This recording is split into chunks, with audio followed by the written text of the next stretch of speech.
It's a challenging time to be a teacher.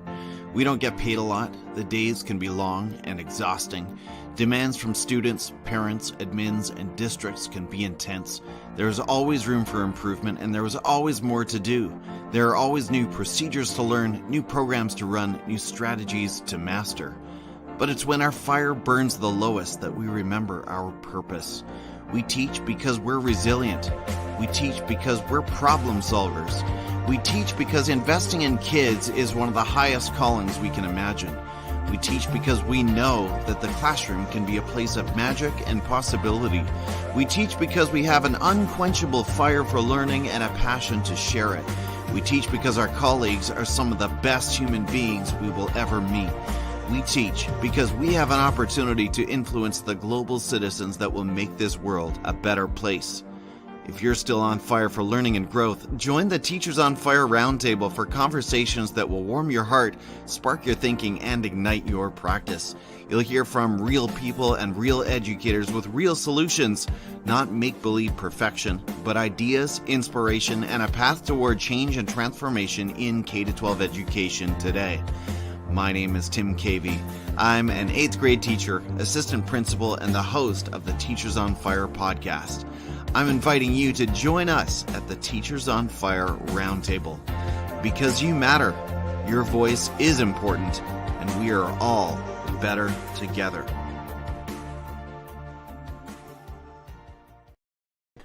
Welcome back, Teachers on Fire, to another conversation that will warm your heart, spark your thinking, and ignite your professional practice. I am excited to welcome Shannon Schinkel to the show today. We're going to be chatting about authentic assessments that meet the needs of every learner.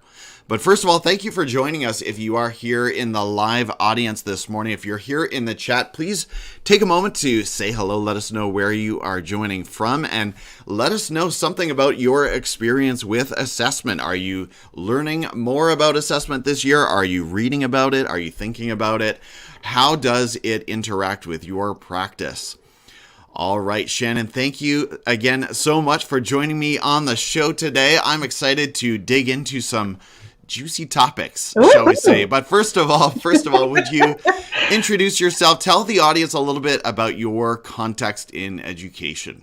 All right. Well, I'm Shannon Schinkel. I just want to say that I feel so fortunate to be able to live, work, and play on the unceded traditional ancestral lands of the Clairé-Tenay, otherwise known as Prince George. This is my 24th year of teaching. I am a high school English, Humanities 8, and drama teacher. I am obviously extremely passionate about assessment. I am a coordinator or team lead, I should say, for my school's secondary assessment learning team. I run a little Facebook group on called Beyond Report Cards, and I'm really pleased to say that we are 1,700 plus educators strong. And I also write as often as I can on my blog and do some sharing. And I'm really pleased that along with a few amazing BC educators, I'm one of the co-founders of the Assessment Consortium of BC.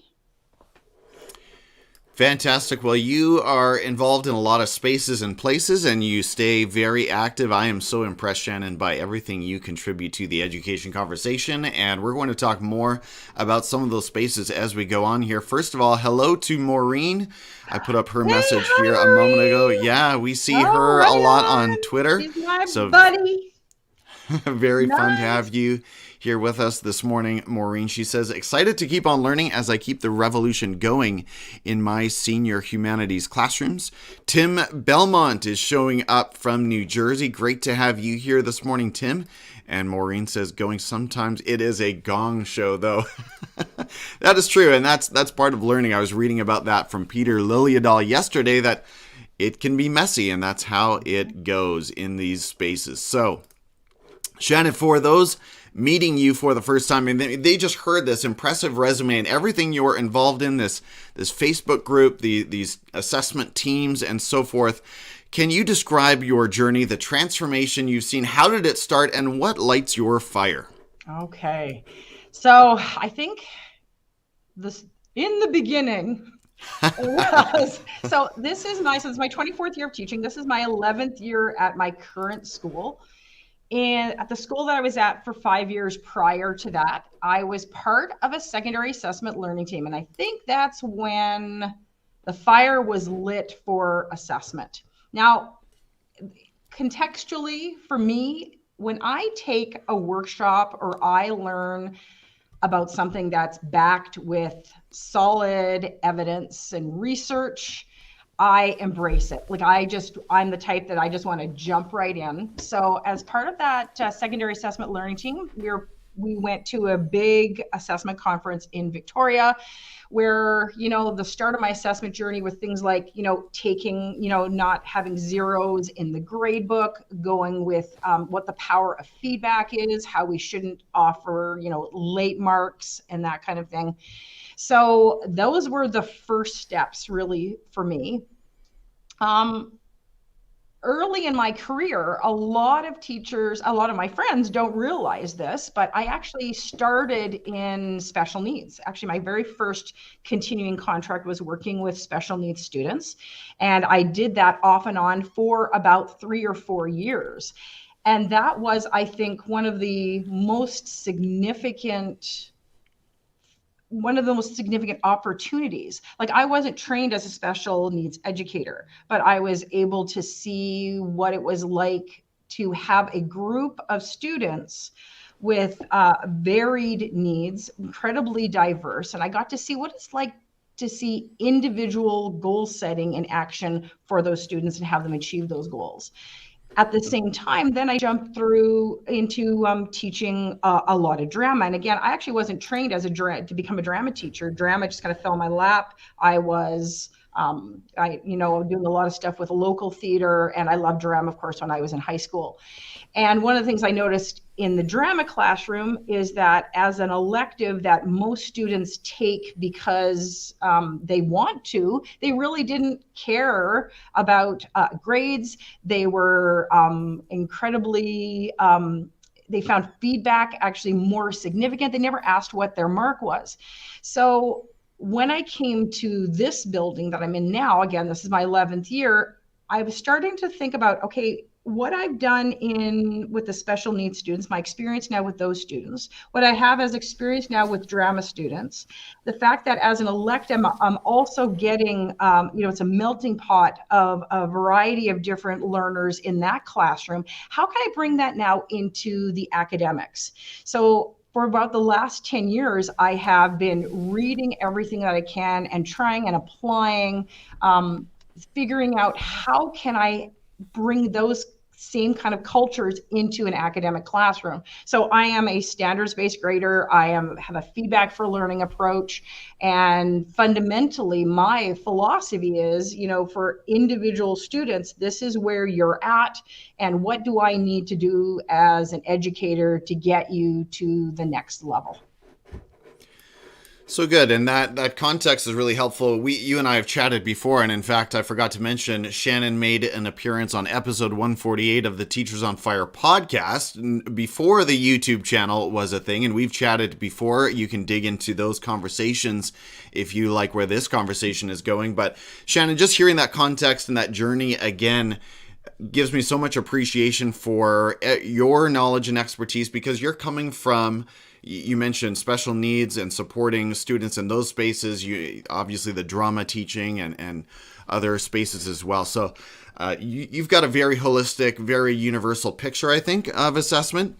And maybe that leads us into, maybe that leads us into the next question, right? Because you bring a unique perspective to this question. So something that spawned my invitation to Shannon today is a particular tweet. I'll put it up on the screen in a moment, but I tweeted out a screenshot of proficiency descriptors. And just briefly, I'll say that what I'm trying to do with my school community is sort of help everyone to get onto the same page with what are we talking about when we use terms like emerging, developing, proficient, extending, and also for the parent community. This is still new for them and of course, for our learners. So I'm just wrestling, teasing apart these terms and definitions to try to get onto some common ground. And so I shared this. Let's get it up on the screen here. I shared this this example of descriptors for these proficiency terms. And let's see if I've got a few tabs open, so I hope I choose the right one here. Okay, so I mentioned we did some fine-tuning with our descriptors. What would you add? What would you tweak? What's bugging you? I'm here for it all, and you took me up on that. and you took exception to this, my use of the word. And frankly, it wasn't really me. I wasn't necessarily the origin here, but that's fine. The use of the word support in emerging and developing, and I'm not sure if it shows up elsewhere, but could you talk a little bit more, and I'll leave that up on the screen for a moment, but talk a little bit more about what you're getting at there with your exception to the word support. So before I actually get in that, I actually want to thank you for embracing the challenge. Like, it was incredibly vulnerable to actually throw it out in the Twitterverse and ask for feedback. I honestly think that any educators on this assessment journey, I wish that they would, embrace that and, put things out into the universe and ask for that kind of feedback. I think if we had more of that, had that, literal, wrestling with these ideas, it just makes it such a better place. I thought that was incredibly vulnerable. And thanks, Shannon. So, okay. So thinking about this question, I want to define what I want to say, what supports are. I want to talk about what goals are. And then I also want to talk about a little bit of the independence piece that is also part of this proficiency scale. So the first thing is, because I think where we had some communication maybe issues over Twitter was also the definition of supports. So when I'm thinking about a definition of supports are any kind of strategy that will help students learn. And there is this movement to try and decriminalize, if I'm going to use the word, and I'm kind of stealing that also a little bit from my buddy there, Shelley Moore, the idea of using supports. I like the idea that in the classroom, we actually want to mimic what is in the real world. And in the real world, if we're trying to actually mimic what the world is outside of the classroom, it's filled with supports. Right? We use applications on our phone. I am exclusively married, I swear, to Siri. I use it all the time. I wear a nose strip when I go to bed so I don't snore. Well, that got a little personal, but it's true. Yeah. I need one. You might use a shoehorn to get your shoes on.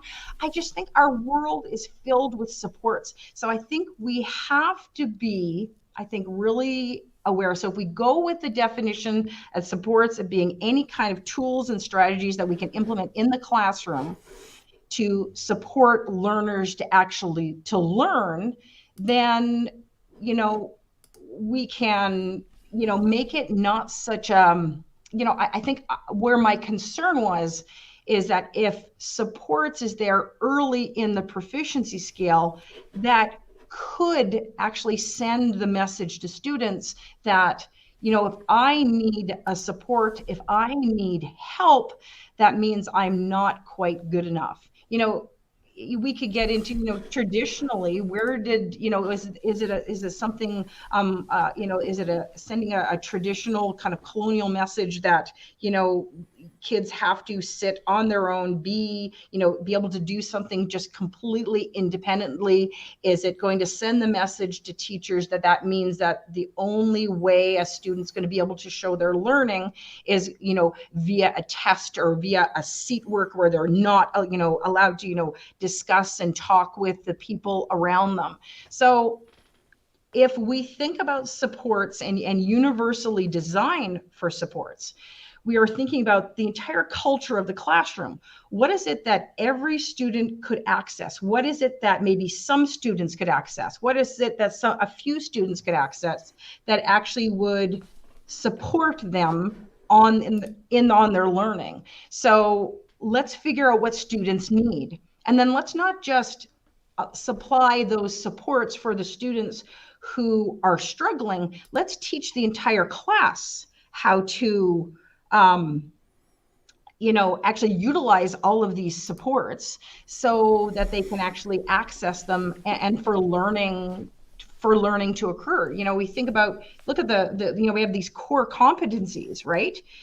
What better way for students to actually show their, personal responsibility than to actually teach them how to access those supports and actually be able to actually do that on their own. The next thing I want to mention is the idea of the goal, because what I think we have to be careful of is, or actually I should not say necessarily something that we have to be careful of, but what is it that we're actually using the proficiency scale to assess? Are we using the proficiency scale to assess a task, or are we using it to actually assess the standard, which are the curricular competencies and content, right? And that's the essence of, and the reason why we actually have the proficiency scales, actually to assess the standard, right? So we can also think about then, if a student, let's say we provide a task where they have to sit down, pencil on paper and write a test. If they can't do it and they ask the teacher for support and the teacher has to guide them, is that actually a reflection that they can't do it on their own? Or is the test actually maybe, could it be a barrier to the learning? Do they actually need some other kind of learning opportunity? And then, I know this is a really long-winded answer. I was preparing for this so hard there, Tim. The next thing is, I think, looking at the way that you and these educators have broken it down, and I love the fact that they're wrestling with all of this. But I think, again, this is the essence of backwards design. When we're thinking about these 4 levels, these are 4 levels of cognitive complexity. So if we view these processes, these curricular competencies or standards, let's break that down. What will emerging look like? What will developing look like? What will proficient and extending look like, right? That's the essence of that proficiency scale. If we were to just simply use it as an I can statement and point out a kid and go, well, you need support, so you're at emerging, instead of clarifying, what does emerging look like? What is it that you can do at the emerging level with regards to that? So what am I going to see as a teacher? What is it actually going to look like? What will developing look like? And take the support and independence out of the equation, because it's kind of embedded in criteria like that anyways, right? That you have to be able to do it, but that just clarifies it. And again, I think that also decriminalizes it as well. I want to come back to that word, actually. I've got a little bit of gentle pushback, and this is great. Shannon, I feel like you and I are across a table at Starbucks just having a conversation here. But we do have a couple of comments from the audience. I want to touch on them. So Maureen says, so necessary to be on the same page what the words mean. At BCTELA yesterday, someone shared their school's simple descriptor, but emerging and developing both used deficit language. What do you think? So we may come back to that. That's something that we're trying to frame this positively and avoid talking about what students do not have. And maybe we can review these descriptors that we have here on the screen in front of us for deficit language. And Honora, who's a tremendous supporter of the show on LinkedIn, always appreciate you. Honora, she says, yes, students who need support are made to feel like cheaters too often. Thank you for your comments. So here's some gentle pushback, and this is something that, in the space of Twitter and whatever we have there, 280 characters, is sometimes difficult to get across. And speaking of that, by the way, you and Josh Ogilvy always get me scratching my head with your coded tweets, so I appreciate that. But we don't collaborate on those. When I see a Josh Ogilvy tweet coming, I'm like, okay, buckle up. This is going to take some work here. But so you've used the word a couple of times, decriminalize, and I feel like part of what you are pushing back on, and correct me if I have this wrong, but part of what you're pushing back on is this idea that it's not a bad thing to have supports. Yeah. And I completely agree. In fact, I say supports are best practices. A couple of examples. I think about when I show videos in my class, for example, I like to put the subtitles on. Not every student needs those subtitles, but some students do. Right. And you know what? It just makes it easier for all of us to participate and engage and understand what's going on. Another thing, all of the classrooms in my building are wired with these fantastic microphones, so teachers can pick up a wireless microphone and use that for all of their instruction. Not every student needs that support, but for any students who struggle with attention or audible, hearing or so on, that's going to be a little bit of a support.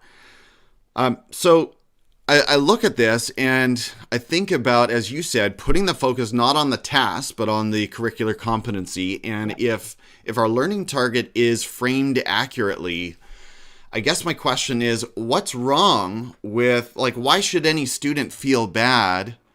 Or maybe to frame this another way, I almost feel like what your point is saying is we're punishing or we're almost stigmatizing learners if we assess them at an emerging or developing level. And I would say not at all. Hopefully no learner feels, I say this to my teacher, hopefully no student feels devastated by an emerging or developing. It simply means that they've got some room to grow. How do you respond to that? Absolutely. I think context is definitely key. But I think if we remove the word support from the 4 levels of proficiency, just take that out of the equation and use the, as Maureen mentioned, remove any of the deficit language, it becomes, goal setting. And, we also have to consider, historically with students, what are they coming in with, and have they felt like with the term support? But I don't know if this is going to authentically answer your question, but I think it's more about what is it that all students need. I'm going to give you another example to kind of add to your example. So just even this week, so my students are working on applying strategies, comprehension strategies in class, and they're working through my proficiency sequence in their notebooks. But I noticed that for some students, they were a little disorganized. They had a hard time going from sequence to notebook lined paper. So understanding what a few students needed, I actually created a handout that allowed students to work through the proficiency sequence and achieve the goals. But then I didn't just make that handout exclusively for the handful of students, because I don't want to just single them out where they think, why are you giving that thing? Why are you just giving it to me? Is it because you think I'm dumb? And I've heard kids say that. Why are you telling me I need to go to LA, to learning assistance? Is it because you think is it because I'm dumb and I don't know what I'm doing? Is it because I failed last year? But instead, I announced it for the entire class. It was, hey, so I have this support. It's a framework. You can still do it in your notebook if you want to, but if you want to grab this sheet, what do you want to do? And sure enough, I didn't just get 3 kids who actually used the handout. I had about 8 kids, right? So the 3 kids who might have had an IEP or needed, learning support, it was a support that worked and became functional. So I think we have to be careful. Like you said, I love the idea of the, using the closed captioning up on the screen without saying, that, oh, this is for that one student. It's like, hey, this is good. This is really great for all. But I think we do still have to be, and coming back again to the word support, how do you actually assess that?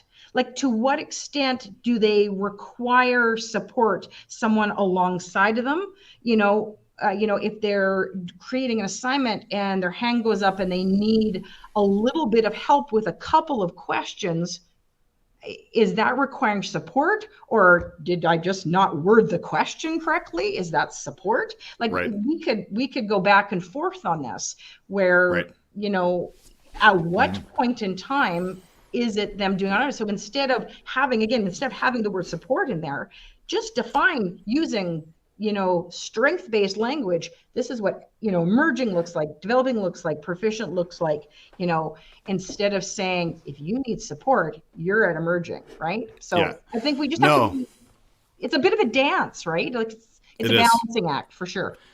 It is. That was a great point. You never would want to sort of have students have the impression that if I ask the teacher for support, now I can no longer reach proficient. I think that's brilliant. That's a brilliant point. I actually, for some bigger projects, I'll actually put the triangle, like if we think about response to instruction instead of like a response to intervention, and put the triangle up about this. If you need this, these are all the things that you can access. So it's like the whole class, and I'm going to show you how every single kid can use it. Right.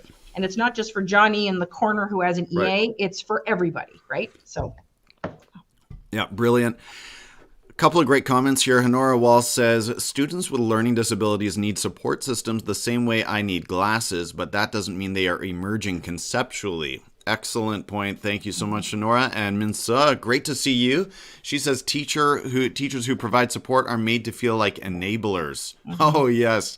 Yep. And you mentioned that, Shannon. I love how you said that we all use support. And yes, sometimes you come across, less today, I would say, but sometimes you come across these old school attitudes in assessment, right, Shannon? Where, as a teacher, if you actually help a learner onto the rung of learning, God forbid that you do that, because that is unfair to the others who somehow earned it or something like that. Well, so hopefully as teachers, we are trying to help every student and meet their needs exactly where they are. Can I add something in here? That it becomes very, we're so focused on getting through certain units and getting certain tasks done. This is the one way I expect you to do it. This is what I wrote about on my blog, right? Because we all need support. So is the title of the blog. It doesn't mean, if it becomes again about looking at what is the goal, right? What is the curricular competency actually asking? Is it actually saying you have to write a 5-paragraph essay? Or is it actually saying that I'm going to use planning and design processes, to work through this? So then if I have an ELL student, and instead of 5 paragraphs, they're going to do 3, that the student writing 3 paragraphs, because they're also using, language, I can't think right now, trying to, using a variety of technology to actually complete that assignment. They can actually get to proficiency or even extending for 3 paragraphs, just as another student would do it with 5. So, Yeah, that point is a favorite of mine as well, because I was saying to my team the other day, I mean, you can walk students through, let's say, a short story project, which is kind of a classic in a lot of upper English classrooms, and you can go through all kinds of stages of teacher feedback, peer feedback, and peer editing, self-reflection, get to the end of it. They've hit those learning targets, and you can verify that with evidence. And guess what? You may not even need to read the whole short story. Right? I mean, you've already determined, depending on what your learning targets were, you can already verify that, as you said, maybe they've gone through the organization, the outlining, or there's a whole bunch of different learning targets that you can insert there. But anyway, so we have to stay laser focused on what exactly are we assessing. I think that's really important, because again, old school attitudes are, oh no, if they haven't completed all 5 paragraphs, as you said, I can't possibly give them a proficient, or I don't even like how that came out of my mouth, but they haven't demonstrated proficiency is a better way to say that. All right. Well, this is a ton of fun, Shannon. We might run out of time here, but let's keep going for now. I don't want to keep you too long here on a Saturday morning, but your pinned tweet on Twitter, and if you're not a Twitterite, that is a tweet that we keep right at the top of the feed. So part of it, I'm actually going to bring it up because I had to cut it off here a little bit. So let me do that, and let's see if we can get that up. But you're all about why you are no longer interested in rubrics, which I find interesting, and I'd like you to explain that for the audience here a little bit. So, No, that's the wrong one. oh, now Sorry, Shannon. that's okay. Bear with me. I've got too many Twitter tabs Okay. open here. I'll Okay. find So it. I'll find it. I'll start Do talking it. while Do you it. work. How about that? Yeah, but So I'm starting to be known as the proficiency sequence lady, and it kind of stems back from, and I love it. I wear it as a badge of honor because I absolutely love it. So, you're gonna have to change your Twitter handle. right, maybe, hey, we have a proficiency sequence lady. So I felt like I was juggling three different kinds of frameworks. I was immersed in the Ministry of Education, the curriculum, in which I was creating proficiency scales, right, to figure out what does emerging look like, developing look like, proficient look like, extending look like. So that would be something I would need to actually evaluate a student. Then I found myself creating learning maps and immersing myself in the world of Shelley Moore and thinking about, okay, how can I create a learning map for specific students on an IEP in my classroom? And then when it came time to complete a task, I'm also creating like a single point rubric with a series of criteria. And that's a lot to Right. juggle. So at one point in time in drama, we had just finished a voice and mime unit, and the kids were given these duologue plays, two-person plays. And I created a single point rubric showing what proficient looked like. And I had all of this criteria. And the problem that I found is for those students who weren't at proficient, who actually need the criteria for emerging and developing, where was that? How did they know what that looked like? So I actually took the single point rubric and I added in the emerging criteria, and I added in what developing looks like, and proficient. And then I decided to go right also into extending, so that was transparent for students to see. And so this single point rubric ended up having all the criteria from emerging all the way to extending. And then I went, well, but then how do kids know where they're actually at on the proficiency scale? So I literally took that single point rubric and I, which looked like this, and I turned it on its side and then just outlined, this is what emerging looks like, developing looks like, and that kind of thing. And I went, well, if I can do that for a task, why don't I go back to the proficiency scale and think about what's all the criteria? What is it that I'm asking the students to be able to show me they can do with regards to the curricular competencies? So I did the same thing. I thought of it like a single point rubric. I put in everything I expected them to do. And then I actually ranked and sorted what emerging would look like, developing look like, proficiency looks like, and extending. Now you'll notice there that I have 5 levels. So in my school, we actually have a 5-point proficiency scale, but it doesn't matter. This could be 5 levels, could be 4 levels. If there's 4 levels, then at the top of the page, you've got I need to do, that's the entry point. Must do is emerging, et cetera, and it goes down the line. What I found it actually created was this pathway for students. Every student could start at need to do, right? And then move along the continuum, and it became incredibly individualized. And I also purposefully removed the proficiency scale levels. And I may shift back where we actually have the levels on there, but using this language, this is what I need to do now, this is what I must do, this is what I can do, this is what I could do. It actually kind of drove this momentum to have kids look at it more like a pathway, because we also are, we're kind of in the middle of this, it's a balancing act between those teachers who are using proficiency scale indicators as they would letter grades. And I don't want students to come into my class and go, developing is a B. I want them to look at the language. But the reason why now I've embraced these sequences is because, that's what I was able to name them. Nina Paklui actually helped me name what I had felt like I created. And again, it's not anything new. Some people call them learning progressions and all sorts of other things. But what it does is it actually aligns then to the proficiency scale. So when kids are at can do, and they have shown me that they can do it, and at a proficient level, then they would be at developing. So it becomes very transparent. Plus, it ended up becoming this roadmap for my teaching. So I don't need anything else. if I've got a writing assignment now, and for the record, this actual proficiency sequence here, I have actually modified it and changed it. You can see a more updated version on my blog, because I had the privilege actually working with Ken O'Connor this summer, and he actually helped me with actually strengthen the language a little bit more in some of my proficiency sequences.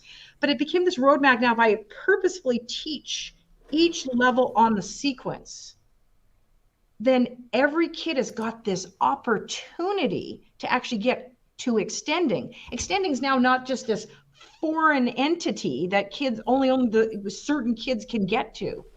Then using the sequence actually for students to self-assess, and then they can actually present, they have agency over their learning. They actually see, where do I think I'm going to get to now? And then for the next learning opportunity, what can I get to next? So it just really made it incredibly authentic. So it's the only thing I have. I don't have learning maps. I don't have proficiency scales. It's because it's all embedded into the one product. So I've just absolutely loved using it. So. Fantastic. Thanks for walking us through. Great question here from Maureen. I'm sure you're a believer in this as well, Shannon. We're all limited by time, but have you been able to co-create these with students? Yeah. So because the sequences are aligned with the curricular competencies, as different learning opportunities come up. So for something like, again, for writing, which is what this one, I have had previous ones I've created for, say, writing and design.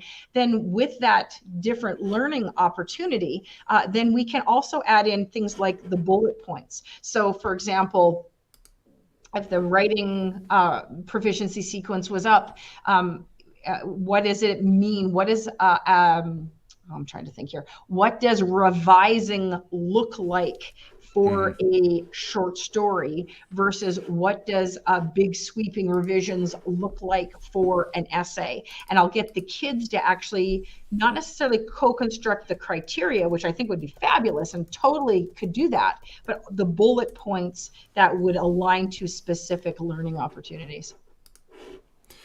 So good. All right. Well, again, we could probably park on this one for quite a while, but I do want to put a couple more questions to you as well. Sure. Moving on to this idea of task agnostic. Now, I think we touched on this briefly, so maybe there's not a whole lot to say, but is there anything you'd like to add to this idea of task agnostic rubrics? Yeah. So task agnostic is just like another way of, it's like task neutral, right? And that came from fantastic podcast. It was the Tom Schimmer podcast with Leanne Young, and she is an amazing follow as an inclusive educator. So incredible. And the idea of agnostic is that I'm going to design my rubrics or my sequences or my progressions to be compatible with a variety of learning opportunities. So proficiency scale levels should focus on the standard. The criteria will show 4 levels of cognitive complexity. And if we create that criteria in a very neutral way, then we can think about the learning opportunities and tie them in with the standard. In other words, we're not changing the criteria with the learning opportunity, because then it becomes a rubric for the task as opposed to a rubric for the actual standard. This then provides students with multiple opportunities for success. We can let go of averaging, and we can give kids even the opportunity to say, hey, of the 4 different writing pieces I've shown, this is the one I'm the most proud of, and I feel like I got here on the rubric or the sequence. And so it makes it more equitable, right? Instead of insisting that every single learning opportunity must count and we must average it.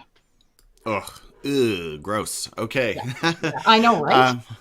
Thank you. I want to say thank you so much to those who have been joining us live and on the replay. If you are enjoying this conversation, take a moment to subscribe to the channel. I would be so appreciative. Shannon, I do want to get this question to you, and it was sort of the way I titled our conversation today. And maybe for the sake of time, maybe it's just one strategy, but what comes to mind in terms of meeting the needs of all learners, still assessing authentically? We've talked about supports, providing on-ramps to every learner. We've talked about learning progressions. What else comes to mind?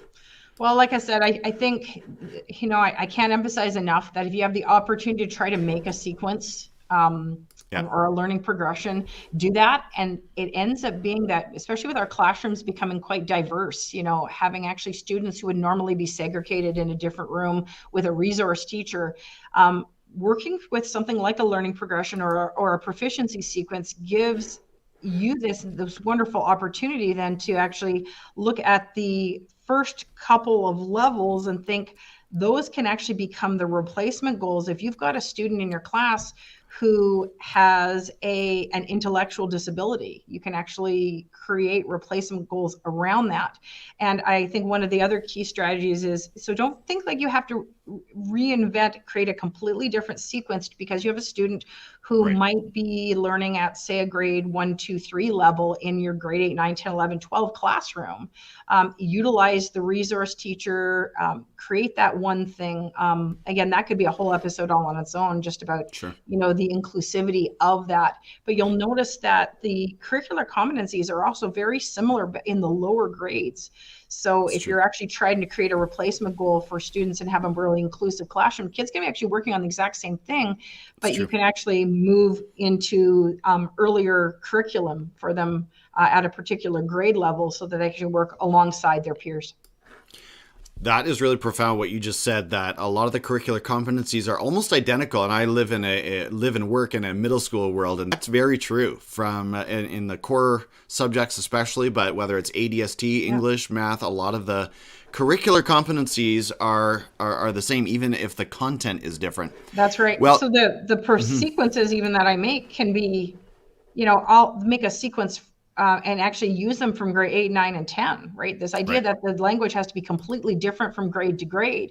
If we're actually looking at indigenizing our curriculum and we're thinking about Aboriginal ways of knowing and learning, this idea of learning being cyclical and keep coming back to the same criteria so that students have different opportunities with different content from year to year is important. Shannon, yeah, so important. Shannon, have you had a chance to see the new reporting policy order?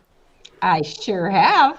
Oh boy, we're gonna get some fire here. Yeah, I'm hoping for a quick comment, so go for it. Sure. So I have to I've looked through it. I have to admit I haven't really sat down and really immersed myself in it. I think it's definitely positive in that it's moving the needle in the right direction, because the idea is that we're going to be shifting to standards-based grading. I think a couple of things that I think we need to be wary of is, of course, it's a reporting policy.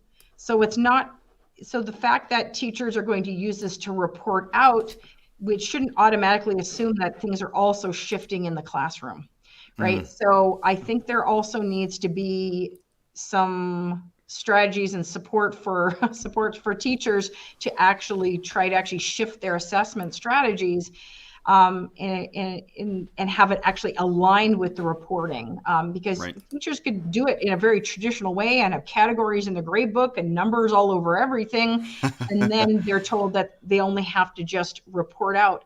The other thing is, a few of us actually with the assessment consortium were discussing this. I am also very wary of language like grade level and above grade level and that kind of thing. And I worry about that kind of language.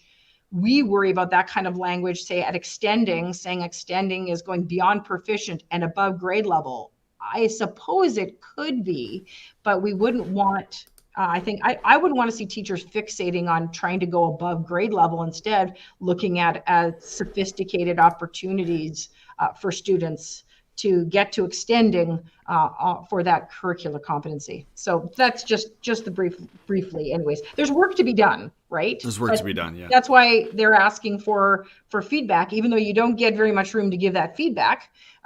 Give feedback, go through it and give some feedback and see what happens. Well, I mean, and I think we probably are on the same page in terms of we would love to see letter grades and percentages not there at all. But on the positive side, looking at grades 10 to 12, you only, in terms of what you're required to provide, it's only these letter grades and percentages 2 times a year, if I'm reading that correctly. And so that means that in the classroom, in the course of the learning, in each semester, or however you align that, that you actually don't need to be using the language of percentages and letter grades in your practice at all. Yeah, I like that. Yeah. It almost feel like there's this permission. And I mean, I already, when I have seniors, I don't use that at, say, an interim report because we just need to communicate student learning. But I do like this, again, this idea that hopefully that work aligns with the semester system. I hope that's what they mean by twice a year. Does that actually mean that now we only have to give a letter grade then at the end of the semester, that at the end of term 1, we don't actually have to give a letter grade? But it is this nice, I guess, permission to if we want to go standards based, to go standards based with the seniors. Maureen is asking, and may include proficiency scale in 10 to 12. Does that mean it is optional? I believe so, looking at this language. So hopefully by the next iteration, this will be something that K to 12 we're on board with here in British Columbia. But it's encouraging in some ways. There's some movement, and we know that grades 10 to 12 traditionally, historically, have been really the most difficult to move because it's always about college and university entrance. That's what you always hear about, that they need those letter grades and percentages for that reason.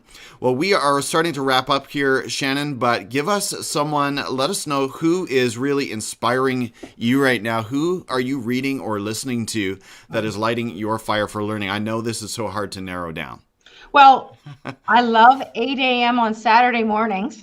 Yeah. But also, my favorite podcast right now is the Tom Schimmer podcast. That's actually how I was introduced to Leanne Young's work, was on that podcast. And this is the book, Your Students, My Students, Our Students. She is an awesome follow on Twitter, and website has tons of resources. But I love that podcast. I just can't wait until when Tom drops it. It's a fantastic podcast, especially, I just live for Assessment Corner at the end, where he's always got these wonderful, juicy little bites that, just speaks my language and kind of fuels what I'm trying to do with regards to assessment right there. But yeah, Leanne Young and Tom Schimmer podcast for sure. A great friend and very generous colleague, and I so appreciate just constant value, nothing but value, no fluff on his stuff. So shout out to Tom Schimmer. Share about a current project, research, or a bit of writing that you're involved in at the moment, Shannon, that is also firing you up. So I just wrapped up. I wrote a breakout chapter for It's All About Thinking Humanities Edition, which is a second edition of a Leighton Schneller and Faye Brownlee book. So I wrote a breakout chapter about evidence and inquiry. So I'm excited about that. I've had the privilege of working a little bit with Ken O'Connor, and then I'm just finding this year is I'm feeling really swamped coming off the cohort system, and the quarters.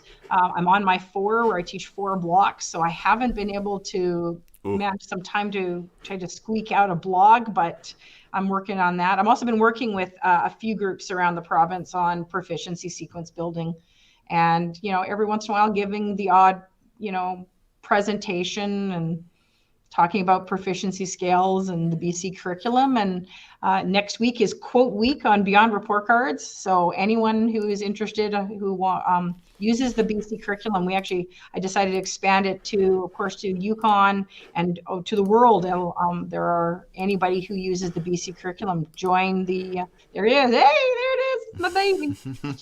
Beyond Report Cards. So next week is quote week. I'll put up a quote. And then people can comment on it, and it's just to ignite some conversations and that kind of thing. So there we go.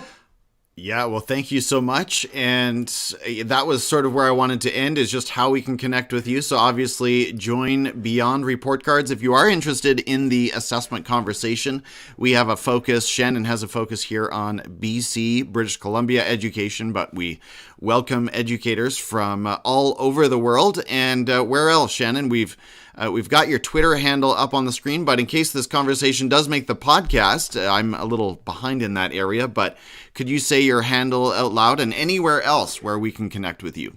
Sure. So my handle on Twitter is @DramaQueenBRC, because I am a drama queen, and that's Beyond Report Cards is part of the handle. I also have my blog, which is mygrowthmindset.home.blog. So there's, and that's, again, that's, I'm very proud of that piece there I wrote, because we all need supports, which I think is very timely, considering that's what we were talking about today. Yeah. So you can access, I'm trying to, again, find the time to update resources and that kind of thing. But if you're on Facebook, you can find me, you can private message me on Twitter, reach out to me. I'm happy to have a conversation with anyone about assessment. Shannon, I so appreciate you, your fire. You inspire me, and I know so many others across this province and around the world. Keep doing what you're doing. Keep learning, keep sharing, and I know that we will talk again soon. Thanks so much for having me, and thanks to everybody who came out and shared comments. Appreciate it. Absolutely. All right, take care. Until next week, everyone. Bye-bye.